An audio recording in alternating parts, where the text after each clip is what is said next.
Have you seen that there are like elements of your Airbnb ad that are more effective than others, that you would say, okay, if you're book coach and you want to put a similar experience on Airbnb, really think about that aspect or that aspect? Yeah. Look, I think, you know, being honest, what's really important in Airbnb is imagery, because as people scan through multiple experiences, they don't read first, they scan with their eyes.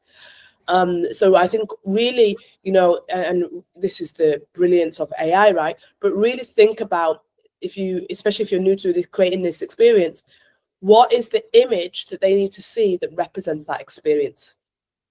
So there's an imagery, and then there's the first sentence, which I think has to encapsulate something that draws people in. So, you know, I always like, you know, to start off with a bold statement or a question and that invites some engagement.